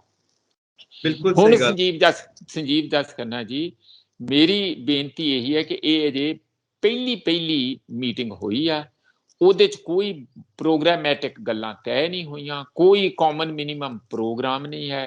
ਇਹ ਇੱਕ ਸਾਂਝੀ ਜਾਨੀ ਕਾਨਫਰੰਸ ਕਰਕੇ ਮੋਦੀ ਜੀ ਨੂੰ ਇਹ ਸੁਨੇਹਾ ਦੱਸਣ ਲਈ ਸੀਗਾ ਕਿ ਤੁਸੀਂ ਵਿਦੇਸ਼ਾਂ ਵਿੱਚ ਤੇ ਬਥੇਰੀਆਂ ਤਾੜੀਆਂ ਮਰਵਾ ਲੀਆਂ ਜਾ ਕੇ ਅਮਰੀਕਾ, ਦੇਸ਼ ਵਿੱਚ ਵਾਪਸ ਆਓ, ਫਿਰ ਅਸੀਂ ਤੁਹਾਨੂੰ ਨਜਿੱਠਾਂਗੇ। ਇਹ ਇੱਕ ਉਹ ਚੁਣੌਤੀ ਸੀ। ਇਸ ਗੱਲ ਤੋਂ ਜਿਹੜਾ ਥੋੜਾ ਜਿਹਾ ਜਵਾਬ ਦੇਣਾ ਪਿਆ ਅਮਿਤ ਸ਼ਾਹ ਨੂੰ, ਉਹਨਾਂ ਨੇ ਆਪਣੇ ਭਾਸ਼ਣ ਵਿੱਚ ਕਿਹਾ, ਦੇਖੋ ਜੀ ਇਹ ਤੇ ਫੋਟੋ ਲਵਾਉਣ ਲਈ ਇਕੱਠੇ ਹੋਏ ਸੀ, ਗੱਲ ਕੁਛ ਨਹੀਂ ਸੀਗੀ। ਨਾਲ ਹੀ ਕਹਿਤਾ ਸਾਨੂੰ ਨਹੀਂ ਕੋਈ ਹਰਾ ਸਕਦਾ, ਕੋਈ ਜੰਮਿਆ ਸਾਨੂੰ ਹਰਾਦਾ ਸੀ, 300 ਤੋਂ ਵੱਧ ਸੀਟਾਂ ਐਤਕੀ ਵੀ ਲਾਂਗੇ। ਚਲੋ 300 ਤੋਂ ਆਉਂਦੀਆਂ ਕਿ 3 ਆਉਂਦੀਆਂ ਕਿ 100 ਆਉਂਦੀਆਂ, ਇਹ ਨਹੀਂ ਪਤਾ ਹੈ। ਹੁਣ ਜੇ ਇਕੱਠੇ ਹੋ ਜਾਣ ਤੇ ਇਹਨਾਂ, ਮੈਨੂੰ ਪਤਾ ਜੇ ਬੜਾ ਵੱਡਾ ਜੇ ਆ, ਛੋਟੀ ਗੱਲ ਨਹੀਂ ਹੈਗੀ, ਤਾਂ ਫਿਰ ਇਹ ਤੱਪੜ ਤੇ ਰੋਲ ਸਕਦੇ ਬੀਜੇਪੀ ਦੀ। ਕਿਉਂਕਿ ਬੀਜੇਪੀ ਨੂੰ ਪਿਛਲੀ ਵਾਰੀ ਵੀ ਜਦੋਂ ਇੰਨੀ ਇੱਕ ਇਮੋਸ਼ਨ, ਬਾਲਾਕੋਟ ਦਾ ਇਸ਼ੂ ਬਣਾ ਕੇ ਪਾਕਿਸਤਾਨ ਵਾਲਾ ਹਮਲੇ ਵਾਲਾ, ਤੇ ਇਮੋਸ਼ਨਲ ਇਸ਼ੂ ਬਣਾ ਕੇ ਤੇ ਸਿਰਫ 34% ਵੋਟਾਂ ਪਈਆਂ ਸੀਗੀਆਂ। ਇਸ ਲਈ ਐਤਕੀ ਉਹਨਾਂ ਨਾਲੋਂ ਕੋਈ ਵੋਟਾਂ ਬਹੁਤ ਵਧਣੀਆਂ ਨਹੀਂ ਹੈ, ਜੇ ਸਾਫ਼ ਸੁਥਰੀ ਇਲੈਕਸ਼ਨ ਹੋਈ ਤੇ। ਜੇ ਕੋਈ ਹੋਰ ਕੁਝ ਕਰਨਾ ਅਖੀਰ ਤੱਕ, ਉਹ ਗੱਲ ਦੇਖੀ ਜਾਊਗੀ। ਵਿਰੋਧੀ ਪਾਰਟੀਆਂ ਨੂੰ ਜਿਹੜਾ ਤੁਸੀਂ ਇੱਕ ਬੜਾ ਨਵਾਂ ਨੁਕਤਾ ਛੇੜਿਆ, ਸਾਰੇ ਮੀਡੀਆ ਵਾਲੇ ਉਸ ਗੱਲ ਤੇ ਬੜਾ ਧਿਆਨ ਦਿੰਦੇ ਆ ਕਿ ਇਹਨਾਂ ਦਾ ਰੌਲਾ ਪ੍ਰਧਾਨ ਮੰਤਰੀ ਤੇ ਪੈ ਜਾਣਾ, ਕਿ ਪ੍ਰਧਾਨ ਮੰਤਰੀ ਕੌਣ ਬਣੇਗਾ। ਹਾਂ, ਮੈਂ ਤੁਹਾਨੂੰ ਇਹ ਗੱਲ ਦੱਸਦਾ ਕਿ ਇਹ ਨਵੀਂ ਤੋਰ ਤੁਰੀ ਹੈ ਪਿਛਲੇ 10-15 ਸਾਲਾਂ ਦੇ ਜੀ। ਪਹਿਲਾਂ ਚੀਫ ਮਿਨਿਸਟਰ ਦਾ ਕੈਂਡੀਡੇਟ ਲੱਭੋ, ਫਿਰ ਚੋਣ ਲੜਾਂਗੇ। ਪਹਿਲਾਂ ਪ੍ਰਧਾਨ ਮੰਤਰੀ ਦਾ ਚਿਹਰਾ ਲੱਭੋ, ਫਿਰ ਚੋਣ ਲੜਾਂਗੇ। ਇਹ ਕਿਉਂ ਭਈ? ਇਹ ਕਿਉਂ? ਇਹ ਦੇਖੋ ਗਲਤ ਗੱਲ ਆ ਕਿ ਤੁਸੀਂ ਜਿਹੜੇ ਐਮਪੀ ਚੁਣ ਕੇ ਆਉਂਦੇ ਆ, ਇਹਦਾ ਮਤਲਬ ਉਹਨਾਂ ਦੀ ਆਵਾਜ਼ ਨੂੰ ਅਸੀਂ ਕੁਝ ਨਹੀਂ ਸਮਝਦੇ, ਉਹਨਾਂ ਨੂੰ ਗਧੇ ਸਮਝਦੇ ਆ। ਉਹ ਚੁਣਨਾ, ਉਹ ਫੈਸਲਾ ਕਰਨ, ਉਹਨਾਂ ਦੀ ਜਿਹੜੀ ਬੈਠ ਕੇ ਇਕੱਠੇ ਕਿ ਸਾਡਾ ਪ੍ਰਧਾਨ ਮੰਤਰੀ ਕੌਣ ਹੋਣਾ ਚਾਹੀਦਾ, ਹੋਣਾ ਤੇ ਇੰਜ ਚਾਹੀਦਾ। ਜੇ ਤੁਸੀਂ ਪਹਿਲਾਂ ਹੀ ਪ੍ਰਧਾਨ ਮੰਤਰੀ ਬਣਾ ਕੇ ਤੇ ਚੋਣ 'ਚ ਉਤਰਦੇ ਆ, ਇਹਦਾ ਮਤਲਬ ਤੁਸੀਂ ਡਿਕਟੇਟਰ ਪੈਦਾ ਕਰ ਰਹੇ ਕਿ ਜਿਹੜਾ ਅੱਜ ਵੀ ਨਹੀਂ ਅਪੋਜ਼ ਹੋ ਰਿਹਾ ਤੇ ਕੱਲ ਜਦੋਂ ਜਿੱਤ ਕੇ ਆਉਣਗੇ ਉਹ ਭੇਡਾਂ ਵਾਂਗੂ ਟ੍ਰੀਟ ਕਰੂ ਉਹਨਾਂ ਨੂੰ, ਜਿਹਨੂੰ ਮਰਜ਼ੀ ਬਣਾਊਗਾ, ਜਿਹਨੂੰ ਮਰਜ਼ੀ ਰੱਖੂਗਾ, ਜਿਹਨੂੰ ਮਰਜ਼ੀ ਕੱਢੂਗਾ, ਜਿਹਨੂੰ ਤਾਂ ਕਰੂ, ਜਿਹਨੂੰ ਠਾਂ ਕਰੂ। ਕਿਉਂਕਿ ਤੁਸੀਂ ਉਹਨੂੰ ਬਣਾ ਕੇ ਹੀ ਪ੍ਰਧਾਨ ਮੰਤਰੀ ਜਾਂ ਚੀਫ ਮਿਨਿਸਟਰ ਚੋਣਾਂ ਦੇ ਵਿੱਚ ਉਤਰਦੇ ਆ। ਇਹ ਮਾੜੀ ਗੱਲ ਹੈ, ਬਿਲਕੁਲ ਨਹੀਂ ਹੋਣੀ ਚਾਹੀਦੀ। ਮੇਰਾ ਖਿਆਲ ਹੋਣਾ ਵੀ ਇੰਝ ਹੀ ਹੈ। ਮੈਨੂੰ ਜਿਹੜਾ ਥੋੜਾ ਡਰ ਇਸ ਗੱਲ ਤੇ ਲੱਗਦਾ ਕਿ ਉਹ ਪੇਚਾ ਇੱਥੇ ਪੈਣਾ ਕਿ ਕਿਹਨੂੰ ਕਿੰਨੀਆਂ ਸੀਟਾਂ ਦਿੱਤੀਆਂ ਜਾਣ ਜੇ ਵੋਟਾਂ ਦੀ ਡਿਵੀਜ਼ਨ ਨਹੀਂ ਕਰਨੀ। ਇਹਦਾ ਹੱਲ ਰਫਲੀ ਇੰਜ ਨਿਕਲੂਗਾ, ਕੁਝ ਸੀਟਾਂ ਤੇ ਮੰਨ ਲਓ 300 400 ਤੇ 400 ਤੇ ਇਹੋ ਜਿਹਾ ਸਮਝੌਤਾ ਹੋ ਜਾਵੇ, 300 ਤੇ ਵੀ ਹੋ ਜਾਏ। 300 ਤੇ ਜੇ ਸੀਟਾਂ ਦੇ ਇਹ ਸਮਝੌਤਾ ਹੋ ਜਾਏ ਕਿ 1 to 1 ਹੋਊਗੀ ਪਈ, ਇੱਕ ਅਗੇਂਸਟ ਇੱਕ, ਤੇ 300 ਮੈਜੋਰਿਟੀ ਬਣ ਜਾਣੀ ਆ ਬੜੀ ਤਕੜੀ, 547 43 ਚੋਂ ਜਿੰਨੀਆਂ ਵੀ ਪਾਰਲੀਮੈਂਟ ਦੀਆਂ ਸੀਟਾਂ ਹੈਗੀਆਂ। ਜੇ ਇਹ ਹੋ ਜੇ 1 to 1 ਤੇ ਬਸ ਫਿਰ ਤੇ ਜਿੱਤੇ, ਕਿਉਂਕਿ ਸਿੱਧੇ ਮੁਕਾਬਲੇ ਦੇ ਵਿੱਚ ਬੀਜੇਪੀ ਠੁੱਕ ਜਾਊਗੀ ਜੀ। ਇਹ ਬਾਕੀ ਦੇ ਵਿੱਚ ਉਹਨਾਂ ਦਾ ਆਪਸ ਵਿੱਚ ਜਿੱਥੇ ਨਾ ਸਮਝੌਤਾ ਹੋਵੇ ਉੱਥੇ ਕੰਟੈਸਟ ਵੀ ਹੋ ਸਕਦਾ। ਇਹ ਕੋਈ ਵਿੱਚ ਵਿਚਾਲੇ ਦਾ ਰਾਹ ਹੋਊਗਾ। ਹਾਲਾਂਕਿ ਗੱਲ TMC ਵੱਲੋਂ ਇਹ ਆਈ ਕਿ ਦੇਖੋ ਭਈ ਇਹ ਇੱਕ ਪਰਿਵਾਰ ਵਾਂਗੂ ਸਾਨੂੰ ਬਿਹੇਵ ਕਰਨਾ ਪਊਗਾ, ਮਤਲਬ ਗਿਵ ਐਂਡ ਟੇਕ ਕਰਨੀ ਪਊ। ਪਰਿਵਾਰ ਵਿੱਚ ਸਮੁੱਚਾ ਪਰਿਵਾਰ ਜ਼ਿਆਦਾ ਇੰਪੋਰਟੈਂਟ ਹੁੰਦਾ, ਇੰਡੀਵਿਜੂਅਲ ਉਹਦੇ 'ਚ ਮੈਂਬਰ ਨਹੀਂ ਇੰਪੋਰਟੈਂਟ ਹੁੰਦਾ। ਇਸ ਕਰਕੇ ਸਾਡੇ ਲਈ ਜਿੱਤ ਇੰਪੋਰਟੈਂਟ ਹੈ, ਸੰਵਿਧਾਨ ਬਚਾਉਣਾ, ਡੈਮੋਕ੍ਰੇਸੀ ਬਚਾਉਣੀ ਤੇ ਦੇਸ਼ ਨੂੰ ਇਕੱਠੇ ਰੱਖਣਾ, ਦੇਸ਼ 'ਚ ਸ਼ਾਂਤੀ ਰੱਖਣੀ, ਇਹ ਸਾਡੇ ਲਈ ਜ਼ਿਆਦਾ ਇੰਪੋਰਟੈਂਟ ਹੈਗਾ। ਔਰ ਫਿਰਕੂ ਏਕਤਾ ਰੱਖਣਾ, ਜੋ ਨਫ਼ਰਤ ਫੈਲਾਈ ਜਾ ਰਹੀ ਹੈ, ਜੋ ਅੱਗ ਲਾਈ ਜਾ ਰਹੀ ਹੈ, ਉਹਨੂੰ ਕਿਵੇਂ ਰੋਕਣਾ, ਉਹਦਾ ਮੁਕਾਬਲਾ ਕਿਵੇਂ ਕਰਨਾ, ਇਹ ਸਾਡਾ ਮੂਲ ਮੰਤਰ ਹੋਣਾ ਚਾਹੀਦਾ। ਤੇ ਸ਼ਿਮਲੇ 'ਚ ਮੀਟਿੰਗ ਹੋ ਰਹੀ ਹੈ 2 ਹਫ਼ਤਿਆਂ ਤੋਂ ਬਾਅਦ, ਉੱਥੇ ਹੀ ਤੈਅ ਹੋ ਗਿਆ, ਅਨਾਉਂਸ ਹੋ ਗਈ, ਉਸ ਦੇ ਵਿੱਚ ਸਾਰੇ ਜਾਣਗੇ। ਹੋ ਸਕਦਾ ਕੇਜਰੀਵਾਲ ਵੀ ਜਾਏ। ਤੇ ਇਹਦਾ ਮੀਨਵਾਈਲ ਤੁਸੀਂ ਮੀਡੀਆ ਵਾਲੇ ਅਕਾਲੀ ਦਲ ਨੂੰ ਇੰਟਰਵਿਊ ਕਰੋ, ਉਹਨਾਂ ਨੂੰ ਪੁੱਛੋ ਭਾਈ ਤੁਹਾਨੂੰ ਕੀ ਇਹ ਜਿਹੜੇ ਬਦਲਾਓ ਚੰਗਾ ਨਹੀਂ ਲੱਗਦਾ, ਕਿ ਦੁਬਾਰਾ ਬੀਜੇਪੀ ਵੱਲ ਕੋਈ ਪਿਛਲ ਝਾਕ ਜੀ ਹੈਗੀ ਆ, ਸਾਨੂੰ ਦੱਸ ਦਿਓ। ਤਾਂ ਕਿ ਕੋਈ ਜਵਾਬ ਤੇ ਦੇਣਗੇ ਹੀ ਨਾ ਵੀ ਏਡੀ ਵੱਡੀ ਵਿਰੋਧੀਆਂ ਪਾਰਟੀਆਂ ਦੀ ਮੀਟਿੰਗ ਹੋਈ, ਤੁਸੀਂ ਆਪਣੇ ਆਪ ਨੂੰ ਵਿਰੋਧੀ ਪਾਰਟੀ ਨਹੀਂ ਸਮਝਦੇ? ਤੁਸੀਂ NDA ਦੇ ਵਿੱਚ ਤੇ ਨਹੀਂ ਹੈਗੇ ਹੁਣ ਕਿ ਕੀ ਵਿਰੋਧੀ ਪਾਰਟੀ ਸਮਝਦੇ ਕਿ ਨਹੀਂ ਸਮਝਦੇ? ਇਹ ਇੱਕ ਚੰਗਾ ਮੌਜੂ ਹੈਗਾ ਇੰਟਰਵਿਊ ਕਰਨ ਦਾ। ਬਿਲਕੁਲ ਠੀਕ ਕਹਿੰਦੇ ਹੋ ਮਨਜੀਤ ਜੀ। ਇੱਕ ਪੁਆਇੰਟ ਜਿਹੜਾ ਆਪਾਂ ਟੱਚ ਨਹੀਂ ਕੀਤਾ, ਉਹ ਮੈਂ ਉਹਨੂੰ ਸਮ ਅਪ ਹੀ ਕਰ ਦਿੰਦਾ ਕਿ ਜੇ ਕੇਜਰੀਵਾਲ ਸਾਹਿਬ ਕਹਿੰਦੇ ਨੇ ਕਿ ਪੜ੍ਹੇ ਲਿਖੇ ਨੂੰ ਹੀ ਪ੍ਰਧਾਨ ਮੰਤਰੀ ਹੋਣਾ ਚਾਹੀਦਾ ਹੈ, ਤਾਂ ਕੁੰਵਰ ਵਿਜੇ ਪ੍ਰਤਾਪ ਸਿੰਘ ਤੇ ਸਿਵਲ ਸਰਵਿਸ ਤੋਂ ਨੇ, ਪੜ੍ਹੇ ਲਿਖੇ ਨੇ, ਫਿਰ ਉਹਨਾਂ ਨੂੰ ਕੀ ਹੋਣਾ ਚਾਹੀਦਾ ਹੈ? ਉਹਨਾਂ ਨੂੰ ਘਰ ਬਹਿਣਾ ਚਾਹੀਦਾ ਜਾਂ ਉਹਨਾਂ ਨੂੰ ਮਿਨਿਸਟਰੀ ਦੇ ਵਿੱਚ ਹੋਣਾ ਚਾਹੀਦਾ? ਇੱਕ ਸਵਾਲੀਆ ਨਿਸ਼ਾਨ ਲੱਗਦਾ ਹੈ। ਸੋ ਆਪਾਂ ਹੁਣ ਸਮ ਅਪ ਕਰੀਏ ਆਪਣੇ ਪ੍ਰੋਗਰਾਮ ਨੂੰ। ਦੋਵਾਂ ਧਿਰਾਂ ਦੀ ਆਪਾਂ ਗੱਲ ਸੁਣ ਲਈ। ਬੀਜੇਪੀ ਦੀ ਗੱਲ ਆਪਾਂ ਕਰ ਲਈਏ ਜਾਂਦੇ ਜਾਂਦੇ ਕਿ ਉਹ ਕੀ ਸਟੈਪ ਲੈ ਰਹੇ, ਕਿਉਂਕਿ ਉਹਨਾਂ ਨੂੰ ਵੀ ਤਾਂ ਖਬਰ ਹੈ ਨਾ ਸਾਰੀ ਕਿ ਸਾਨੂੰ ਚੁਣੌਤੀ ਦੇਣ ਵਾਸਤੇ ਸਾਰੇ ਇਕੱਠੇ ਹੋ ਰਹੇ ਨੇ, ਤੇ ਉਹਨਾਂ ਦਾ ਕੀ ਸਟੈਪ, ਕੀ ਸਟ੍ਰੈਟਜੀ ਹੋ ਸਕਦੀ ਹੈ ਮਨਜੀਤ ਜੀ ਤੁਹਾਡੇ ਮੁਤਾਬਿਕ? ਇਹ ਪਾਰਟੀ ਥੋੜੀ ਸਾਜ਼ਿਸ਼ੀ ਪਾਰਟੀ ਹੈਗੀ ਆ, ਜਿਹਦੇ ਵਿੱਚ ਇੱਕ ਖਾਸ ਸੋਚ ਕੰਮ ਕਰਦੀ ਹੈ ਕਿ ਮੌਕੇ ਦੇ ਮੌਕੇ ਕੋਈ ਇਹੋ ਜਿਹਾ ਇਸ਼ੂ ਖੜਾ ਕਰੋ ਜਿਹਦੇ 'ਚ ਲੋਕਾਂ ਦੀਆਂ ਧਾਰਮਿਕ ਭਾਵਨਾ ਨੂੰ ਭਾਰੂ ਕਰਕੇ ਤੁਸੀਂ ਇੱਕ ਵਾਰੀ ਵੋਟਾਂ ਲੈ ਲਓ। ਇੱਕ ਵਾਰੀ ਦੇਖੋ ਸਾਨੂੰ ਟਾਰਗੇਟ ਕਰਕੇ ਰਾਜੀਵ ਗਾਂਧੀ 400 ਤੋਂ ਉੱਪਰ ਸੀਟਾਂ ਪਾਰਲੀਮੈਂਟ 'ਚ ਲੈ ਗਏ ਸਾਨੂੰ, ਮਤਲਬ ਜਦੋਂ 84 ਵਾਲੀਆਂ ਗੱਲਾਂ, 84 ਤੋਂ ਬਾਅਦ ਦੀਆਂ ਜਿਹੜੀਆਂ ਚੋਣਾਂ ਹੋਈਆਂ ਦੇਸ਼ ਦੇ ਵਿੱਚ ਜਨਰਲ ਇਲੈਕਸ਼ਨ, ਇਸੇ ਤਰੀਕੇ ਨਾਲ ਜਿਹੜੀ ਪਿਛਲੀ ਸੀ ਉਹ ਬਾਲਾਕੋਟ ਦੇ ਪਾ ਦਿਓ, ਮੁਸਲਮਾਨਾਂ ਦਾ ਪਾ ਦਿਓ, ਜਾਂ ਕਿਸੇ ਤਰੀਕੇ ਨਾਲ ਮੁਸਲਿਮ ਸਟੇਟ ਹੀ ਹੈ ਕਿ ਅਸੀਂ ਉਹਨਾਂ ਨੂੰ ਛੱਡਣਾ ਨਹੀਂ, ਇਹ ਕੀ ਆ ਬਾਂ, ਉਸ ਪ੍ਰਚਾਰ ਦੇ ਤਹਿਤ ਫਿਰ ਕਾਫੀ ਵੋਟਾਂ ਇਹ ਲੈ ਗਏ। ਅਜੇ ਇਹਦੇ ਵਿੱਚ ਅਯੁੱਧਿਆ ਦੇ ਵਿੱਚ ਰਾਮ ਮੰਦਿਰ ਦਾ ਵੀ ਉਦਘਾਟਨ ਹੋਣਾ, ਸਾਰਾ ਕੁਝ ਉਹ ਸਾਰਾ ਕੁਝ ਚੱਲਣਾ, ਇਹ ਕਿਹੜੀ ਨਵੀਂ ਸ਼ੁਰਲੀ ਛੱਡਦੇ ਆ, ਕਿਹੜੀ ਨਵਾਂ ਇਹਨਾਂ ਨੇ ਕਿੱਥੇ ਕਿੱਥੇ ਮਾਈਨਸ ਵਿਛਾਈਆਂ ਹੋਈਆਂ ਜਿਹੜੀਆਂ ਕੱਲੀਆਂ ਵਿਸਫੋਟਕ ਹੋਣੇ ਆ ਜਦ ਤੱਕ ਚੋਣਾਂ ਹੋਣੀਆਂ, ਇਹ ਤੇ ਇਹੀ ਜਾਣਨ। ਪਰ ਚੰਗੀ ਗੱਲ, ਆਪਾਂ ਤੇ ਇੱਕ ਪੋਜ਼ਿਟਿਵ ਹੀ ਸੋਚੀਏ ਕਿ ਚੰਗੀ ਗੱਲ ਇਹ ਹੈ ਕਿ ਇੱਕ ਪਹਿਲਾ ਕਦਮ ਵਿਰੋਧੀ ਪਾਰਟੀਆਂ, ਆਪੋਜੀਸ਼ਨ ਪਾਰਟੀਆਂ ਵੱਲੋਂ ਲਿਆ ਗਿਆ। ਉਹ ਤੇ ਕਹਿੰਦੇ ਸਾਨੂੰ ਆਪੋਜੀਸ਼ਨ ਕਹੋ ਹੀ ਨਾ, ਅਸੀਂ ਅਸਲ ਵਿੱਚ ਤੇ ਦੇਸ਼ ਦੇ ਰੱਖਿਅਕ ਤੇ ਅਸੀਂ ਆ, ਦੇਸ਼ ਨੂੰ ਦੇ ਵੈਲ ਵਿਸ਼ਰ ਤੇ ਅਸੀਂ ਆ। ਉਹ ਰੂਲਿੰਗ ਜਿਹੜੇ ਆ ਉਹ ਜਿਹੜੇ ਸਾਡੇ ਲਈ, ਸਾਡੇ ਦੇਸ਼ ਲਈ ਖਤਰਾ ਬਣੇ ਹੋਏ ਆ, ਤੇ ਸਾਨੂੰ ਇੰਜ ਸਿੰਪਲੀ ਆਪੋਜੀਸ਼ਨ ਕਹਿ ਕੇ ਛੁਟਿਆ ਕੇ ਮਤ ਦੇਖੋ, ਅਸੀਂ ਅਸਲੀ ਇਸ ਦੇਸ਼ ਦੇ ਦੇਸ਼ ਭਗਤ ਅਸਲੀ ਹੈ। ਇਸ ਕਿਸਮ ਦੀਆਂ ਵੀ ਉੱਥੇ ਭਾਵਨਾਵਾਂ ਕੱਲ ਦੀ ਪ੍ਰੈਸ ਕਾਨਫਰੰਸ ਵਿੱਚ ਦੱਸੀਆਂ ਗਈਆਂ। ਮੈਨੂੰ ਐਂ ਲੱਗਦਾ ਕਿ ਦੇਖੋ ਇਹਨਾਂ ਦੇ ਬਾਰੇ ਅੱਜ ਕਹਿ ਪਾਉਣਾ ਕਿ ਬੀਜੇਪੀ ਕੀ ਕਰ ਰਹੀ ਹੋਊਗੀ, ਦੇਖੋ ਜੋ ਤੇ ਕਰ ਰਹੀ ਉਹ ਤੇ ਕਰੂਗੀ। ਤੁਸੀਂ ਕਰਨਾਟਕਾ 'ਚ ਦੇਖ ਲਿਆ ਕਿ ਉਹਨਾਂ ਨੇ ਕਿੰਨੇ ਤਰੀਕੇ ਵਰਤੇ ਕਿ ਤਾਂ ਕਿ ਉੱਥੇ ਦੀ ਵੋਟ ਪੋਲਰਾਈਜ਼ ਹੋ ਜਾਏ, ਹਿੰਦੂ ਮੁਸਲਿਮ ਬਣ ਜੇ, ਗੁਜਰਾਤ ਵਾਂਗੂ। ਗੁਜਰਾਤ ਦਾ ਤੇ ਇਹਨਾਂ ਦਾ ਪੱਕਾ ਫਾਰਮੂਲਾ ਹੀ ਹੈ, ਉਸ ਫਾਰਮੂਲੇ ਨੂੰ ਇਹ ਲਾਗੂ ਕਰਨ ਦੀ ਕੋਸ਼ਿਸ਼ ਕਰਨਗੇ, ਕਿਉਂਕਿ ਯੂਪੀ ਦੇ ਵਿੱਚ ਖਾਸ ਕਰਕੇ ਕਰਨਗੇ। ਤੇ ਇਸ ਸਾਰੇ ਦੇ ਹੁੰਦਿਆਂ ਹੋਇਆਂ ਹੀ ਤੇ ਲੋਕ ਸਾਰਾ ਜਿਹੜੀਆਂ ਵਿਰੋਧੀ ਪਾਰਟੀਆਂ 15-16 ਇਕੱਠੀਆਂ ਹੋਈਆਂ, ਉਹ ਇਸੇ ਕਰਕੇ ਹੀ ਇਕੱਠੀਆਂ ਹੋਈਆਂ ਕਿ ਉਹਨਾਂ ਨੂੰ ਵੀ ਇਹ ਖਤਰਾ ਸਾਫ਼ ਦੇਖ ਰਿਹਾ ਕਿ ਦੇਸ਼ ਦੇ ਵਿੱਚ ਧਰੂਵੀਕਰਨ ਵੱਡੇ ਪੱਧਰ ਤੇ ਕਰਨ ਦੀ ਕੋਸ਼ਿਸ਼ ਕੀਤੀ ਜਾ ਰਹੀ ਹੈ, ਜਿਹੜੀ ਦੇਸ਼ ਦੇ ਏਕੇ ਲਈ ਠੀਕ ਨਹੀਂ ਹੈ। ਮਨਜੀਤ ਜੀ ਬਹੁਤ ਬਹੁਤ ਸ਼ੁਕਰੀਆ, ਤੁਸੀਂ ਇਸ ਵਿਸ਼ੇ ਦੇ ਉੱਤੇ ਸਾਨੂੰ ਇਨਲਾਈਟਨ ਕੀਤਾ। ਉਹ ਵਾਕਈ ਇਹ ਡਿਸਕਸ਼ਨ ਬਹੁਤ ਹੀ ਜ਼ਿਆਦਾ, ਜਿਹਨੂੰ ਆਪਾਂ ਕਹਿ ਸਕਦੇ ਹਾਂ ਨਾ, ਅੱਖ ਖੋਲ੍ਹਣ ਵਾਲੀ ਹੈ ਕਿ ਅੱਖਾਂ ਖੁੱਲੀਆਂ ਦੀਆਂ ਖੁੱਲੀਆਂ ਰਹਿ ਜਾਂਦੀਆਂ ਨੇ ਕਿ ਪਬਲਿਕ ਨੂੰ ਇਸ ਬਾਰੇ ਕੁਝ ਪਤਾ ਹੀ ਨਹੀਂ ਕਿ ਪਰਦੇ ਦੇ ਪਿੱਛੇ ਦੀ ਜਿਹੜੀ ਗੇਮ ਹੈ ਉਹ ਕੀ ਹੋ ਰਹੀ ਹੈ। ਸੋ ਇਹ ਪਤਾ ਲੱਗੇ ਪਬਲਿਕ ਨੂੰ ਤਾਂ ਸੰਨ 2024 ਦੀਆਂ ਇਲੈਕਸ਼ਨਸ ਵਾਸਤੇ ਉਹ ਜਾਗਰੂਕ ਹੋ ਸਕਦੀ ਹੈ ਤੇ ਆਪਣੀ ਵੋਟ ਦਾ ਸਹੀ ਇਸਤੇਮਾਲ ਕਰ ਸਕਦੀ ਹੈ ਕਿ ਸੱਤਾ ਕਿਹਨੂੰ ਦੇਣੀ ਆ ਤੇ ਕਿਹਨੂੰ ਪ੍ਰਧਾਨ ਮੰਤਰੀ ਬਣਾਉਣਾ ਹੈ, ਕੌਣ ਸਾਡੇ ਦੇਸ਼ ਨੂੰ ਚਲਾਉਣ ਦੇ ਕਾਬਿਲ ਨੇ। ਬਹੁਤ ਬਹੁਤ ਸ਼ੁਕਰੀਆ ਮਨਜੀਤ ਜੀ, ਥੈਂਕ ਯੂ ਸੋ ਮਚ। ਬਹੁਤ ਬਹੁਤ ਧੰਨਵਾਦ। ਅਸੀਂ ਆਪਣੇ ਦਰਸ਼ਕਾਂ ਨੂੰ ਗੁਜ਼ਾਰਿਸ਼ ਕਰਾਂਗੇ ਇਸ ਵਿਸ਼ੇ ਦੇ ਉੱਤੇ ਆਪਣੇ ਵਿਚਾਰ ਸਾਨੂੰ ਇਨਬਾਕਸ ਕਰੋ। ਸਾਡਾ ਚੈਨਲ ਪੰਜਾਬ ਮੇਲ USA TV ਸਬਸਕ੍ਰਾਈਬ ਕਰੋ। ਸਤਿ ਸ਼੍ਰੀ ਅਕਾਲ।